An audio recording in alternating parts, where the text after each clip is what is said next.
Physical changes. Change in the state. The random movement of the particle of matter increases when it is heated. When a substance is heated,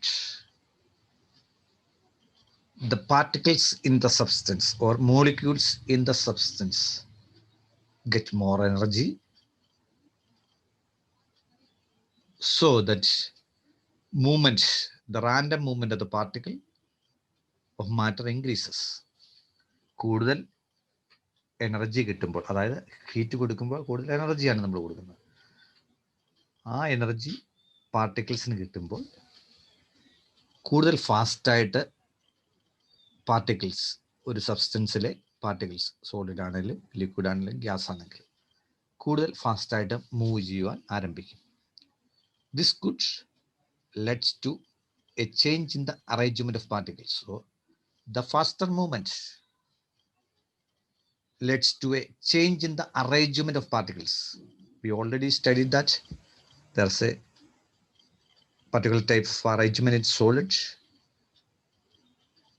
Arrangement of liquid is different from solid. Arrangement of gas is different from solid and liquid. ഓരോ സ്റ്റേറ്റിലെയും പാർട്ടിക്കിൾസിന്റെ arrangements വ്യത്യസ്തപ്പെട്ടിരിക്കുന്നത് നമ്മൾ പഠിച്ചിട്ടുണ്ട്. അപ്പം നമ്മൾ heat കൊടുക്കുന്നതിന്റെ ഫലമായിട്ട് പാർട്ടിക്കിൾസിന് കൂടുതൽ energy കിട്ടും. അതിൻ്റെ ഫലമായിട്ട് കൂടുതൽ ഫാസ്റ്റായിട്ട് പാർട്ടിക്കിൾസ് മൂവ് ചെയ്യും.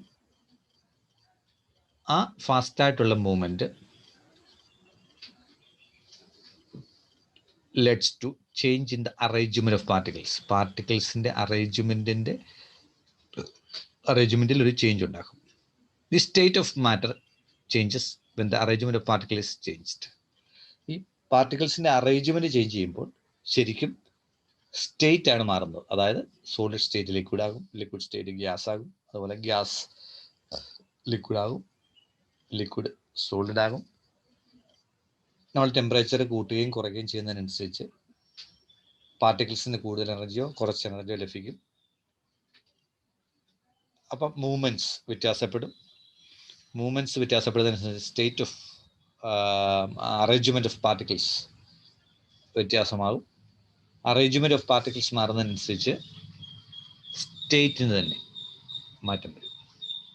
The amount of energy needed to change from one state to other depends on the strength of force between the particles of substance. The amount of energy needed to change from one state to other depends on the strength of the force between the particles of substance.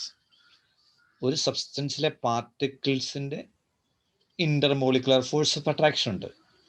ആ എത്രത്തോളം ഉണ്ടോ ആ intermolecular force of attraction, അതനുസരിച്ചാണ് എത്രത്തോളം energy ഈ ഒരു സ്റ്റേറ്റിൽ നിന്ന് മറ്റൊരു സ്റ്റേറ്റിലോട്ട് മാറാൻ ആ പാർട്ടിക്കിൾസിന് വേണമെന്ന് തീരുമാനിക്കപ്പെടുന്നത്. അതായത് ഫോഴ്സ് ഓഫ് അട്രാക്ഷൻ കൂടുതലാണെങ്കിൽ കൂടുതൽ എനർജി കൊടുത്താലേ, കൂടുതൽ ഹീറ്റ് കൊടുത്താലേ, കൂടുതൽ എനർജി കൊടുത്താലേ നമുക്ക് അത് തമ്മിലുള്ള ഫോഴ്സ് ഓഫ് അട്രാക്ഷനെ ചേഞ്ച് ചെയ്ത് പാർട്ടിക്കിൾ മറ്റൊരു സ്റ്റേറ്റിലോട്ടാക്കാൻ പറ്റത്തുള്ളൂ. ഇനി കുറവാണെങ്കിൽ we need to give only less energy. The stronger the attractive force between the particles, the higher the melting point and the boiling point. ഈ പാർട്ടിക്കിൾസ് തമ്മിലുള്ള അട്രാക്റ്റീവ് ഫോഴ്സ് കൂടുതലാണെങ്കിൽ ആ പാർട്ടിക്കിൾസിന് melting point കൂടുതലായിരിക്കും, ബോയിലിംഗ് പോയിന്റ് കൂടുതലായിരിക്കും. നമുക്കറിയാം melting point എന്ന് പറഞ്ഞാൽ solid ലിക്വിഡായിട്ട് മാറുന്ന ആ ടെമ്പറേച്ചറിനാണ് നമ്മൾ തന്നെ മെൽറ്റിംഗ് പോയിന്റ് എന്ന് പറയുന്നത്. Boiling point means liquid changes into gas.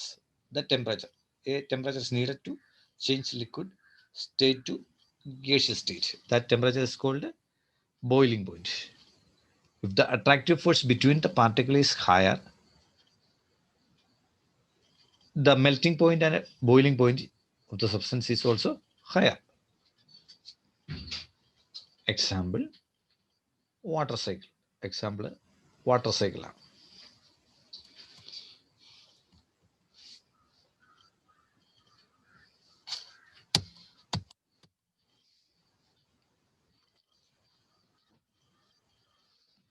Change in size. Heat causes an increase in the energy of rapidly moving particles. Heat causes increase in the energy of rapidly moving particles. അപ്പോൾ പാർട്ടിക്കിൾസിന് കൂടുതൽ energy കിട്ടും, നമ്മൾ പഠിച്ചു. This increase in energy forces them to move further apart, causing an increase in volume, leading to expansion. കൂടുതൽ energy കിട്ടുമ്പോൾ particles കൂടുതൽ ഫാസ്റ്റായിട്ട് move ചെയ്യും. കൂടുതൽ ഫാസ്റ്റായിട്ട് കൂടുതൽ സ്ഥലങ്ങളിലേക്ക് ഇത് മൂവ് ചെയ്ത് മാറും. ആ കൂടുതൽ സ്ഥലങ്ങളിലേക്ക് മാറുമ്പോൾ it causes an increasing volume increase ചെയ്യും. അതിൻ്റെ സ്ഥലം, അതിന് ഓക്യുപ്പൈ ചെയ്യാനുള്ള വോളിയം അത് ഇൻക്രീസ് ചെയ്യും. അത് എക്സ്പാൻഷന് കാരണമായിട്ട്, എക്സ്പാൻഷൻ വികസിക്കാൻ കാരണമായിട്ട്. Okay, increase in energy forces them to move further apart, causing an increase in volume, leading to expansion. Solid will expand a little on heating because greater intermolecular attraction. Solid കുറച്ച് മാത്രമേ expand ചെയ്യത്തുള്ളൂ, കാരണം in solid there is greater intermolecular force of attraction. സോളിഡിൽ intermolecular force of attraction കൂടുതലുള്ളത് കൊണ്ട് solid നമ്മൾ heat കൊടുക്കുമ്പോൾ കുറച്ച് മാത്രമേ എക്സ്പാൻഡ് ചെയ്യത്തുള്ളൂ. Liquid expands more than solid. സോളിഡിനേക്കാൾ കൂടുതൽ ലിക്വിഡ് എക്സ്പാൻഡ് ചെയ്യും, because intermolecular attraction is less in liquid. Intermolecular force of attraction is less in liquid than solid. So liquid expands more than solid. സോളിഡിനേക്കാൾ കൂടുതൽ liquid expand ചെയ്യും, കാരണം intermolecular force of attraction സോളിഡിനെ അപേക്ഷിച്ച് ലിക്വിഡിൽ കുറവാണ്. Gases rapidly expand on heating and contract on cooling. Gas നമ്മൾ heat ചെയ്യുമ്പോൾ വളരെ റാപ്പിഡ്, വളരെ ഫാസ്റ്റായിട്ട് എക്സ്പാൻഡ് ചെയ്യും, വളരെ ഫാസ്റ്റായിട്ട് കൺട്രാക്ട് ചെയ്യുകയും ചെയ്യും. Because extremely weaker intermolecular force of attraction. ഗ്യാസിൽ വളരെ വീക്ക്, വളരെ കുറച്ച് ഇന്റർമോളിക്കുലർ ഫോഴ്സ് ഓഫ് അട്രാക്ഷൻ വളരെ കുറച്ച് മാത്രമേ.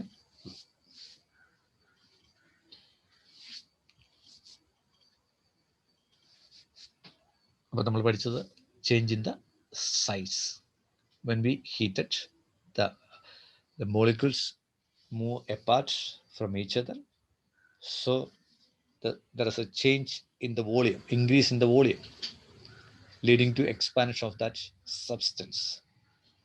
Expansion is less in solid, higher in liquid, rapidly expands in gas. Chemical changes. Heat can also leads to a chemical change in matter. Heat can also leads to a chemical change in matter. Heat കൊണ്ട് ഒരു മാറ്ററിൽ chemical change ഉണ്ടാക്കാനും സാധിക്കും. Change in which original substance undergo a change in its molecule composition creating a substance is called chemical change. Chemical change എന്ന് പറഞ്ഞാൽ a chemical change in which the original substance undergo change in molecular composition. Original സബ്സ്റ്റൻസിന്റെ molecular കോമ്പോസിഷനിൽ ഒരു change ഉണ്ടായാൽ അതിനെ നമ്മൾ chemical change എന്ന് പറയും. അതായത് ഉദാഹരണം പറയുകയാണെങ്കിൽ H2O, water molecule. Okay, if there is a change in the composition of the water molecule, okay, then a new substance formed. H2O എന്നുള്ളത് H3O എന്നാണ് പുതിയ സബ്സ്റ്റൻസ് ഉണ്ടാകും. ഓക്കെ, HO എന്നാണ് വേറെ സബ്സ്റ്റൻസ് ആവും, വാട്ടറിലായി. Okay, if there is change in the original substance undergoes a change in molecular composition. Molecular കോമ്പോസിഷന്റെ ഒരു ചേഞ്ച് വരികയാണെങ്കിൽ അതിനെ നമ്മൾ വിളിക്കുന്ന പേരാണ് chemical change. For example, burning of candle wick is a chemical change. ഒരു മെഴുകിൻ്റെ തിരി കത്തുന്നത് ഒരു കെമിക്കൽ ചേഞ്ചാണ്. The molten candle wax act as a fuel which helps the wick to burn. ഉരുകിയ മെഴുക് ഒരു ഫ്യൂവൽ പോലെ, ഒരു ഇന്ധനം പോലെ വർക്ക് ചെയ്യും. ആ ഉരുകിയ മെഴുക് ആ വിക്കിനെ, അതായത് ആ തിരിയെ, മെഴുകുതിരിയുടെ നടുക്കുള്ള തിരിയെ കത്താൻ സഹായിക്കും. Burning wick produces carbon dioxide, water vapour along with heat and light. നമ്മൾ ഒരു മെഴുകുതിരി പ്രകാശിക്കുമ്പോൾ നമുക്ക് ചൂടും പ്രകാശവും, we get light and heat along with water vapor and carbon dioxide. അതിൻ്റെ കൂടെ ഉണ്ടാകുന്ന മറ്റു കാര്യങ്ങളാണ്. കാണാൻ പറ്റുന്ന രണ്ടെണ്ണമാണ് ചൂടും, അനുഭവിക്കാൻ പറ്റുന്ന രണ്ടെണ്ണമാണ് ചൂടും വെളിച്ചവും പ്രകാശവും. But along with that we get carbon dioxide and water vapor. Water വേപ്പറും ഉണ്ടാകും, കാർബൺ ഡയോക്സൈഡും ഉണ്ടാകും. If there is no wick, then the candle wax will burn immediately. ആ വിക്കില്ലെങ്കിൽ, ആ വിക്ക് അവിടെ ഉള്ളത് കൊണ്ടാണ്, വിക്കിൽ നിന്നുണ്ടാകുന്ന കാർബൺ ഡയോക്സൈഡും വാട്ടർ വേപ്പറും ഒക്കെ കൂടിയാണ് ആ മെഴുക് പെട്ടെന്ന് ഉരുകി തീരാതെ അതിനെ സംരക്ഷിക്കുന്നത്. Because due to the burning of candle wick, it produces carbon dioxide and water vapor. If there is no wick, then the candle wax will burn immediately with the release of large amount of heat, light and smoke. അവിടെ ആ തിരി നടുക്കില്ലെങ്കിൽ ഈ മെഴുക് വളരെ പെട്ടെന്ന് ഉരുകിപ്പോവും. അങ്ങനെ ഉരുകുമ്പോൾ light ഉണ്ടാകും, heat ഉണ്ടാകും, സ്മോക്ക് ഉണ്ടാകും.